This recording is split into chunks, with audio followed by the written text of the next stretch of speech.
World-renowned economist, professor, author, and global analyst. Jeffrey Sachs joins me one-on-one to discuss some of the world's major issues. Hello, I'm Anand Naidu, and this is The Heat.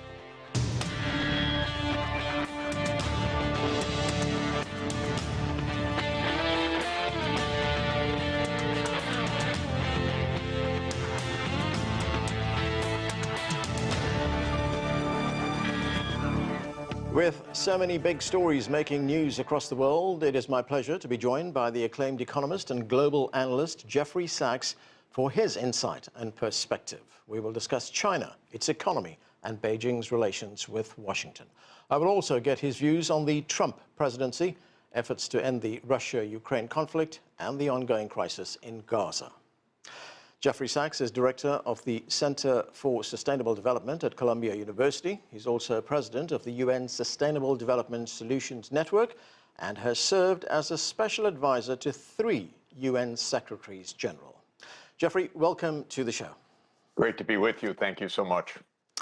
Well, as I said, the world is beset by many conflicts right now. We see the conflict in Ukraine. We see what is going on in Gaza. We have traditional alliances that are fraying right now. We see protectionist barriers going up, tariffs being introduced. There have been retaliations. It's placing heavy burdens on the global economy. Before we get into some specifics, how would you describe these extraordinary times? And are we at some sort of inflection point right now?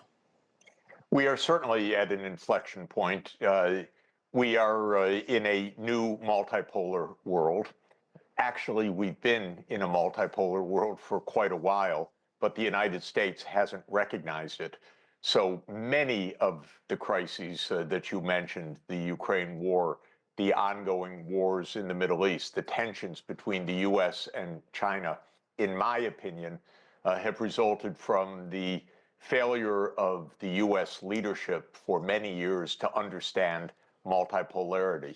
The U.S. idea, dating back at least to 1991, arguably dating back to 1945, in some sense dating back to the founding of the United States, is that the U.S. is exceptional, and at least since 1991 that the U.S. runs the show. This is not a very realistic view of the world. The U.S. leadership doesn't understand China. The U.S. leadership greatly underestimated Russia. The United States does not understand its isolation vis-a-vis the Middle East and the conflict between Israel and Palestine. The United States still to this moment doesn't understand the global environmental crisis, or doesn't want to understand it. And so a lot of the problems, sad to say, emerge from one very powerful country, the United States, which has greatly overestimated its power and greatly underappreciated the importance of diplomacy to address global issues, thinking that somehow go it alone is the right strategy. It's not, and it's led to a cascade of crises. Well, let's talk about that relationship between the United States and China. It's often been described as the world's most important bilateral relationship. At the very important 2 sessions meetings, which were watched by the world, taking place in Beijing, Foreign Minister Wang Yi reiterated China's support for multilateralism and for relations between the U.S. and China to be based on mutual respect, on cooperation. It's a contrast to the way Donald Trump sees things. He talks about America first. He's putting up protectionist barriers. How do you assess the relationship right now and where it goes to from here? It's a little bit complicated. America first doesn't quite mean what America has pursued since 1992, which is American dominance. The phrase America first means primarily American self-interest. Okay, that's one version. But American primacy has been the dominant foreign policy since the end of the Soviet Union, meaning the belief by the American leadership that the U.S. dominates the world and sets the rules of the game. Of course, this is a delusional idea. China is very big, very powerful, doesn't want to have the United States set the rules, wants a multilateral system in which the rules are set cooperatively and in mutual respect. For a long time, the United States thought, well, China's a subsidiary to us. China will be helpful in our confrontation with the Soviet Union or with Russia, but it's not a competitor. And then it suddenly dawned on the United States leaders sometime around 2010, whoa, look at China's success, look at its scale, look at its technological innovations, look at its industrial power. And the United States quickly swung from a kind of complacence to a kind of panic about China.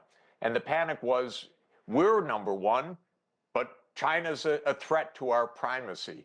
And so immediately, roughly around 2014, America swung to a kind of quote unquote containment strategy. We have to limit China's rise. We have to prevent China from threatening American primacy. I would say this was also wrong-headed and delusional. China's rise is not a threat to the United States. And at least as an economist, think about it, there's no ranking 1, 2, 3. The question is human well-being and advancement of China, advancement of the United States. And China's rise, in my view, is not in any way a threat to the United States because we're not in a zero-sum game. Well, that's not the way the American strategists have thought about it. And for the last 10 years, they've been trying to think about ways to limit China's growth. What they came up with already starting a decade ago was to try to create alternative trading systems in which China would be excluded, to put on barriers to trade with China, to add in tariffs against China, to put on bans of exports of technology that would hinder China. This is a playbook that was actually spelled out about 10 years ago. It's a very regrettable playbook. It's a very naive playbook. The United States cannot, quote, contain China. It's not doing so. It's not succeeding. But it does raise a lot of tensions. And moreover, it creates problems for China. Not fundamental problems, but the U.S. market was very important for China's growth. The U.S. market is increasingly closed to Chinese exports. Chinese exports are down from their peak several years ago by 25% or so in dollar terms. That's a lot. It's not going to crush China. China will reorient its trade to other markets, but it's a hindrance. It's a nuisance. It's unnecessarily hostile. It's costly, by the way, to the United States. This is not a zero-sum game. This is a net-net loss when the U.S. becomes protectionist. But that is likely to be the continued approach of the Trump administration, at least for a while. At the two sessions meetings in Beijing, we heard from the Premier in his government work report, and China has set a GDP target of around 5% for 2025.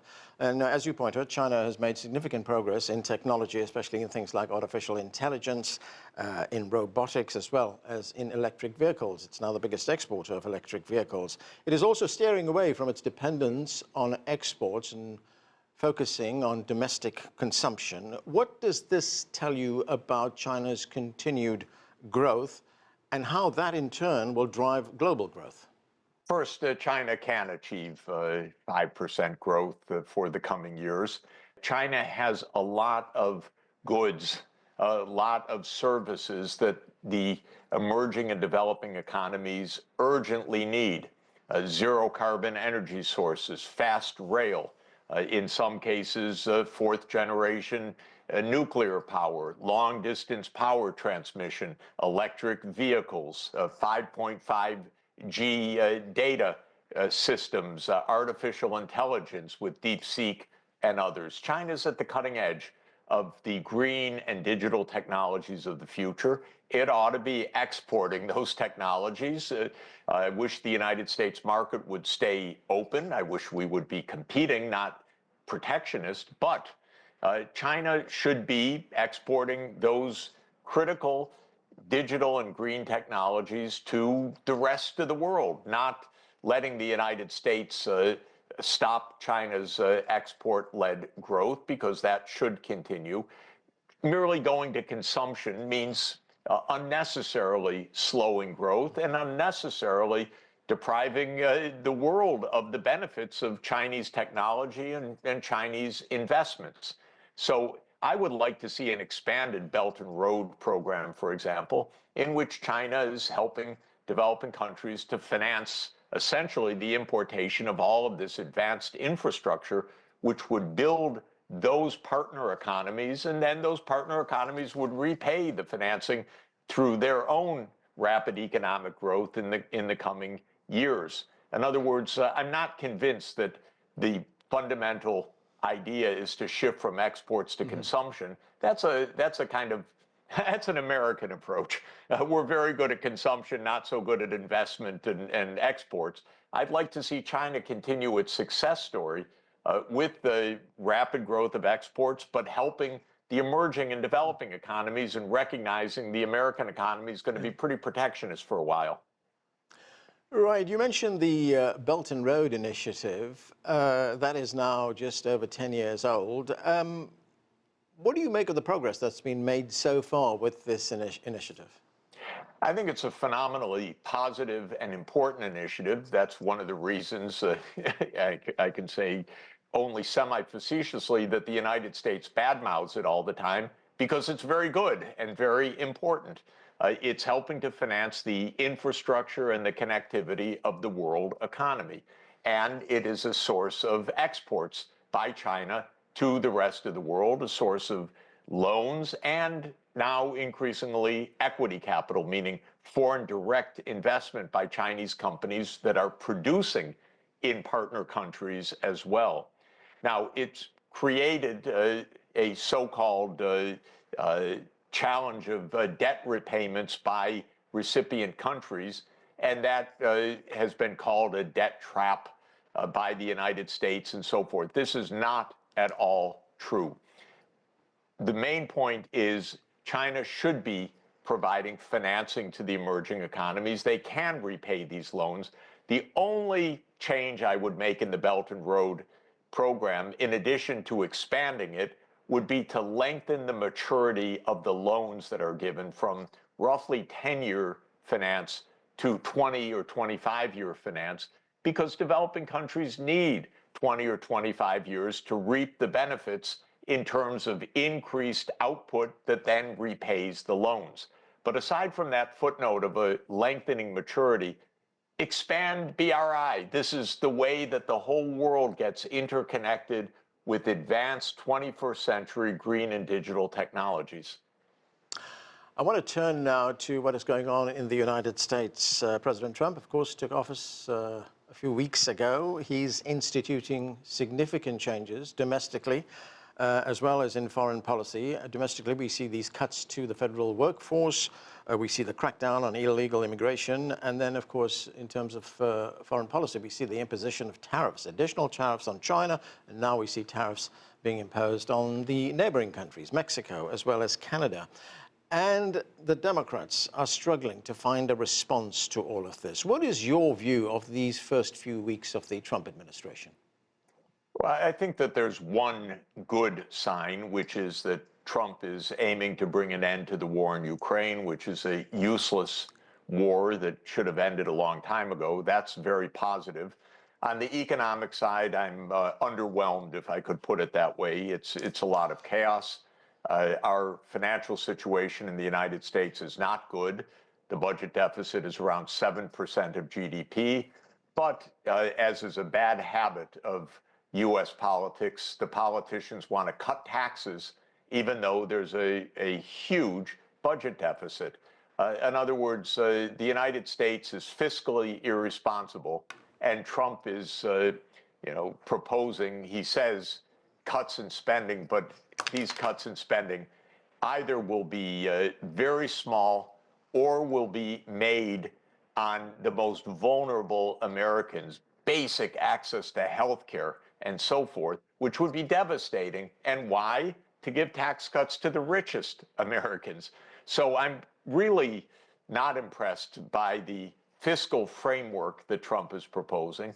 The tariff barriers seem to me to be utterly self-defeating. They'll just make the United States economy uncompetitive while annoying the rest of the world, not crippling the rest of the world, because the U.S. is just not a big enough market to determine the fate of the world economy, but it is big enough to annoy the rest of the world, and that's what these tariffs are going to do. They will not lead to any kind of recovery of the United States, of its manufacturing and so forth, because after all, the basis of an economy and its competitiveness is its innovation, the quality of education, the quality of the skills of the workforce, the scientific and technological advancement. It's not based on tariffs. And so Trump has the wrong model for how to address America's many economic ills, which include, by the way, basically two societies, one doing okay if you have an advanced degree, if you have high skills, and one really suffering a lot because incomes are stagnant and jobs are being lost to robotics and artificial intelligence. And Trump does not have a structural answer at all to what ails the U.S. economy. All right, you mentioned the Russia-Ukraine conflict and the search for a peace deal, the effort that's being made by the Trump administration. Well, that recent Oval Office meeting between President Trump as well as Vice President Vance and the Ukrainian President Zelensky did not go well, and I'm being charitable about that. But do you see an end to the conflict soon? What's it going to take? I do see an end to the conflict because the conflict depends on financing and arming of Ukraine by the United States. In other words, this is a proxy war of the United States fighting Russia.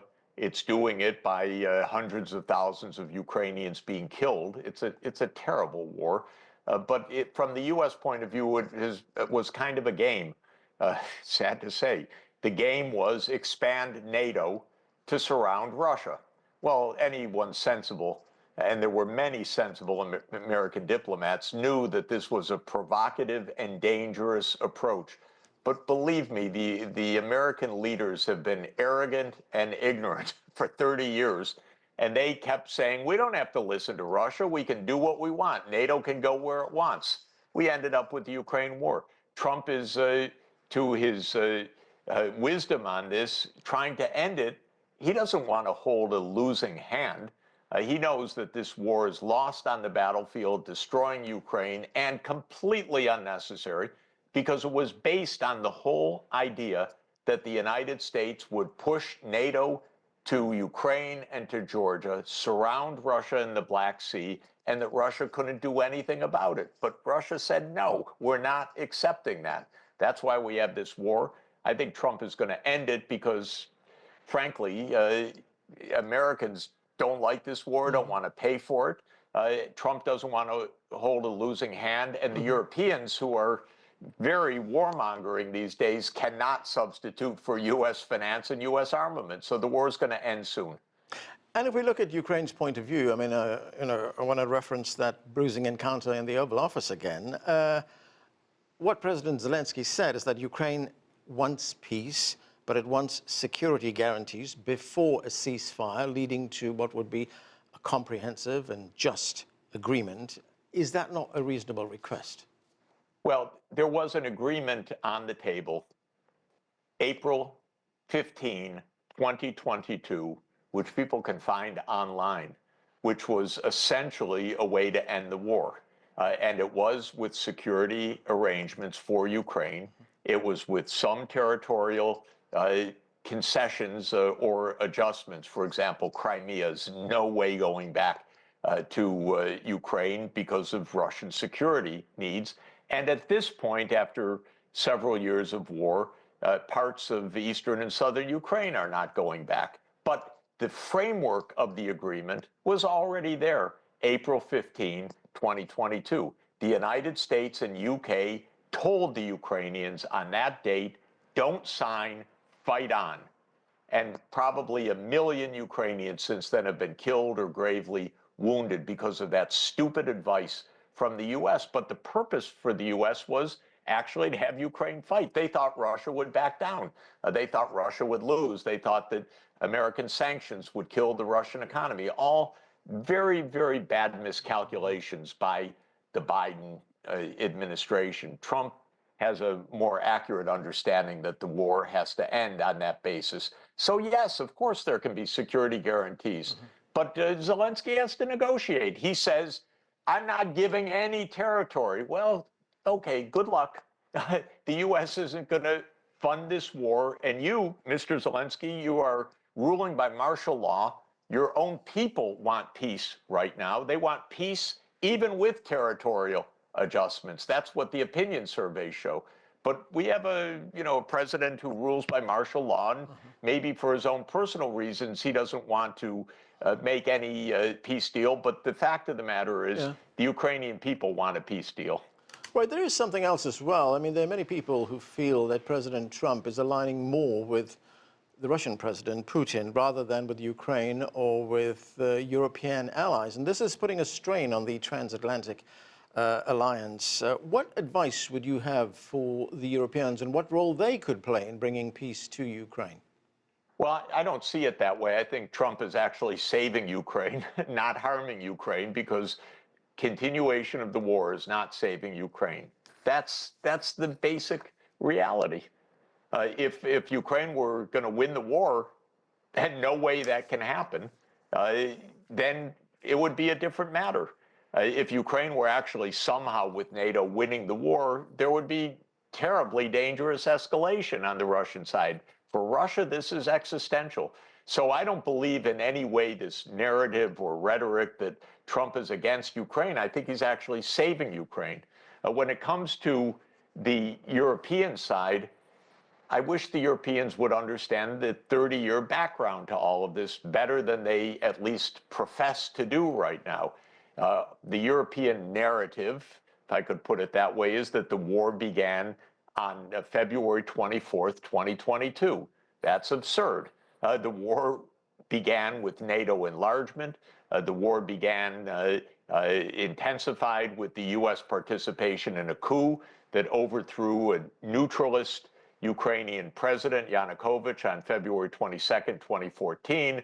The war escalated further when the United States and Ukraine failed to implement the Minsk agreements, and on and on. So the Europeans need to get their, they need to understand a little bit of history. Now, what should they do? They should open up their own security negotiations with Russia. Stop the Russophobia and negotiate directly with Russia. This is very clear. I want to move now to the other big crisis that is preoccupying the world, and that is what is taking place in Gaza, what the United Nations has called plausibly genocide. We've seen 48,000 people who've been killed there, tens of thousands of others who have been wounded, and the territory has been wholly demolished. What is your view of what is going on there, and the U.S. continuing to support Israel financially, militarily, diplomatically? What's going on is essentially a 100 years war. How will two groups, the Israeli Jewish state, as they call it, and Palestine, live together? What the Israeli government says very explicitly is there will be one country, that's Israel, dominated by, it will be a Jewish state, and it will rule over the Palestinian people. There are roughly 8 million Jews in Israel and 8 million Palestinian Arabs. And Israel, which has what I regard as an extremist government, after all, its prime minister has an arrest warrant on him by the International Criminal Court, and his government, as you say, is in the dock at the International Court of Justice for the crime of genocide. So I regard it as a very extremist government. That extremist government says one state, ours, never a state of Palestine. But the only way to peace is what we call the two-state solution. There needs to be a Palestinian state for the Palestinian people. There needs to be a state for Jewish state for the Israelis. This is obvious. This has been what international law and UN Security Council resolutions and UN General Assembly resolutions have said for decades. This is the opinion of the vast majority of humanity. But the Israeli government has opposed it, and the United States government has backed Israel. And Israel's approach is, you don't like it, we'll go to war with you. Yeah. And so there are wars all over the Middle East, but who actually arms these wars and pays for them? It's the United States. So my view is the United States needs to understand what an American-based foreign policy is, and that is 2 states, and then there's peace. I want to conclude now with the one other issue, big challenge for the world, and that is the climate crisis. The last climate conference had some distressing news for us. Experts told us that we have actually reached the point of no return as far as the rate of the temperature increase across the world. We have President Trump, who's withdrawn again from the Paris Accord. What is the impact of all of this? We reached 1.5 degrees Celsius warming compared to the pre-industrial level. In other words, Earth has already warmed by more than we committed to stop in the Paris Agreement that was reached in December 2015. We've already broken the limit that we set at that agreement, the 1.5 degrees C. And the warming, as you rightly note, has accelerated to probably more than 0.3 degrees Celsius each decade. We're in an extremely dangerous situation. Trump is so irresponsible on this, one doesn't know where to start. Fortunately, American states continue to move towards zero carbon energy systems. China has a huge role in the world to play because China is the low-cost provider of just about every technology we need to end this huge crisis. China's the low-cost provider of electric vehicles, of batteries, of solar power, of wind turbines, of fourth-generation nuclear, of battery supply chains, of hydrogen economy. So China has this mass production at low cost of all the key technologies. That's one of the reasons I say expand the Belt and Road Initiative, because that's the green digital transformation that the world needs. I would like China to accelerate its own transformation. China is by far installing the most zero carbon power capacity of any country in the world. Right. I want it to go even faster because it's so good. I'd like it to reach net zero by 2050 rather than 2060, right. And through BRI and other programs to help the rest of the world do that. Now, the United States it's going to squander some time. Again, it's going to lose its global competitiveness in these key industries, but the United States is actually going to have to turn around and decarbonize as well as the rest of the world. Jeffrey Sachs, thanks so much for being with us. My pleasure. Thank you. And we need to leave it there. Thanks for watching another edition of The Heat.